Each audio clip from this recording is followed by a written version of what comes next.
يا سلام على صحن هالسلطة، هذا لحاله تحفة. هذا اللي بيجي بالفحص مثل ما بيقولوا. نجربها. بسم الله الرحمن الرحيم. بالمطبخ عم يطبخ بايده ويقدم لكم الوصفات اللي هو بيعملها، بس هالمره انا بدي اجرب اكل المطاعم. طبعا اخواتي انا ما من عوايدي اني اقدم ريفيو لمطعم او شيء، بس لا، هذا المطعم انا مجربه اكثر من مره وماني عم بعمل له دعايه لانه ماني بحاجه دعايه ولا بحاجه ريفيو نهائيا، بس هيك محبه بصاحب المطعم حبيت اعملها الريفيو، اللي هو مطعم مشاوي ابو عبد السوري، ويدوق اكلاته ومشاويه، طبعا متخصص بجميع انواع المشويات. خلونا مباشره نجرب الوجبات. انا اللي طلبته عرايس بلحمه، تفاجات انه العرايس عند ابو عبده حجم سوبر اكبر قياس. بالعاده نحن متعودين العرايس اللحمي يكون حجمها صغير. اللي انا طلبته اخواتي 3 حبات دبس رمان وطحينه و3 حبات خضار، راح نجربهم مع بعض واعطيكم رايي. مع انه اخواتي انا مجرب المطعم بالمشويات ومطعم كثير ناجح، بس هاي اول مره راح اجرب عرايس اللحمي او المارينا او الحواوشي. ننزل اول وجبه بنشوف شو تيجي معاها. طبعا كل وجبه بقلبها كامل تفاصيلها. يا سلام على صحن هالسلطة، هذا لحاله تحفة. والله طلب عادي مثل اي زبون تاني. طبعا الزلمه مو شرط انه يكون في معرفه شخصيه بيناتكم لحتى لي يتوصى بالطلب. هيك بيع الشيف ابو عبده على هاي الطريقه. اول وجبه بيجي فيها صحن سلطه طبعا، وهاي العرايس ما شاء الله. طبعا بيجي معاها كمان كيسين شطه، واحد شطه حدي، واحد شطه بالطحينيه، وكيسين دبس الرمان. انا طبعا طالب اوردر اخواتي 6 قطع، 3 دبس رمان مثل ما حكينا وطحينيه، و3 خضار. هاي بالنسبه لدبس الرمان. هلا واكيد معالق مشان السلطه. هذا الطلب الخارجي او الدليفري هيك بيجي عند مشاوي ابو عبده. باقي الطلب اللي هو النص الثاني من الاوردر كمان بيجي معاه صحن سلطه.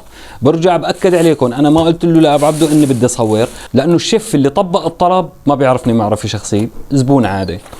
وهاي اللي بيجي بالخضار. طبعا المسافه بين بيتي ومطعم مشاوي ابو عبده حوالي 2 كيلو متر، والله لساتهم سخنات. والدليل انه التعريق اللي بيجي على العلبه اللي مغلفه الوجبات مغلفه بشكل صح، السلطه مغلفه ومزينه بشكل صح. نص الوجبه هاي جاي معها كيس شطه او صلصه حاره بطحينه وكيس شطه وكيسين دبس رمان، والوجبه الثانيه كمان جاي معها نفس اللي جاي بالوجبه الاولى، كيسين دبس رمان، كيس شطه حدي، وكيس شطه وطحينيه. وهذا كله بسعر ما حدا بيتخيله.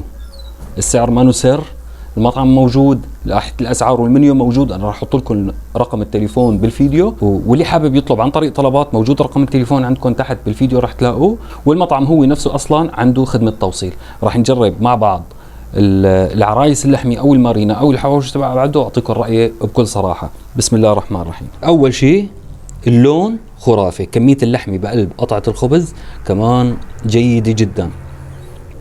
بدنا نشم ريحه البهارات. انا بهمني كثير انا بالحواوشي، انتم بتعرفوا، والكباب والكفته، البهارات بيلعب دور كبير. بسم الله.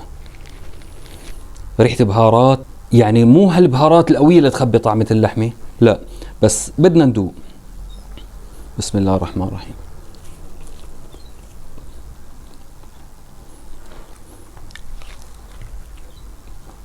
اوه، حتى اذا بتلاحظوا اخواتي شلون نسبه الدهون، يعني لا كثيره ولا قليله، دليل انه بتلاقوها الخبزه من برا ناشفه ومن جوا فيها نسبه دهون، وهذا شرط من شروط شو؟ المارينا او العرايس. طبعا هاي اللي بالخضار، تحميرة الخبز كتير رائعة. لسه حاسس انا برطوبتها بين تحت ايدي، وحتى انه ما بتكسر او يعني ممتازة. يا سلام. هاد اللي بيجي بالفحص مثل ما بيقولوا، بقدونس وفلفل وبصل، واضحة 100%. نجربها. بسم الله الرحمن الرحيم. قارني بين الخضار او دبس رمان ولا طحينية، ممكن لانه انا بفضل او بحب اكثر الدبس رمان والطحينية، حبيت هذيك اكثر، مع العلم انه دمها خفيف هاي، بس هذيك اطيب. والمعترف عليه انه عرايس اللحمي او الحواوشي ما بينعمل غير بخضار، يعني لحمي وخضار، بندوره، بصل، فلفل، بقدونس وهيك. انا تفاجات لما حكى لي ابو عبده راح اعطيك نص الاوردر طحينه ودبس رمان والنص الثاني خضار، وجرب على كفالتي. برافو عليك ابو عبده.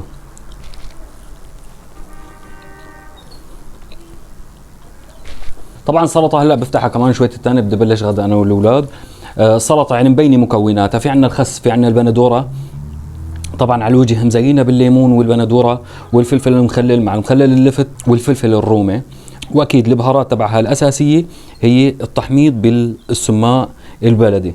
واضحه. واللي حابب يزور ويجرب مطعم مشاوي ابو عبده، موجود بمملكه الاردن الهاشمي، مدينه الزرقاء، اخر المجمع القديم، ورقم تليفون راح تلاقوه تحت. دوقوا وادعوا لي. دمتم بخير. السلام عليكم ورحمه الله.